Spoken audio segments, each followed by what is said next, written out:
मुलांना कांद्याची पात अजिबात आवडत नाही, तर ही मुगाची डाळ टाकून तुम्ही नक्की करा. तर कांद्याची पात कापून धुवून घेतली. मुगाची डाळ अर्धा तास भिजत ठेवली होती. आता पॅन ठेवला, त्याच्यात तेल टाकलं, हिरवी मिरची, जिरं, लसूण अद्रकची पेस्ट, कांदा, टमाटा.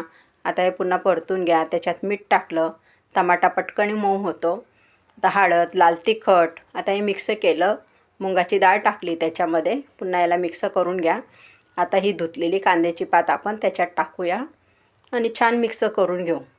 तर बघा छान मिक्स झाली. झाकण ठेवा, पुन्हा 5 मिनिटांनी बघा तर शिजली का. तर अजून पुन्हा झाकण ठेवा आणि पुन्हा शिजली का बघा. तर छान शिजली आहे आपली कांद्याची पात. डाळही मऊ झालेली आहे, कांद्याची पातही शिजलेली आहे. तर बघा काय काय बनवलं. भात बनवली, भाकरी बनवली, कांद्याची पात, कढी. तर ह्या प्रकारची तुम्ही कांद्याची पात तुम्ही नक्की करून बघा. माझा व्हिडिओ तुम्ही कुठून बघतात हे मला नक्की कळवा, कारण मला खूप आनंद होणार.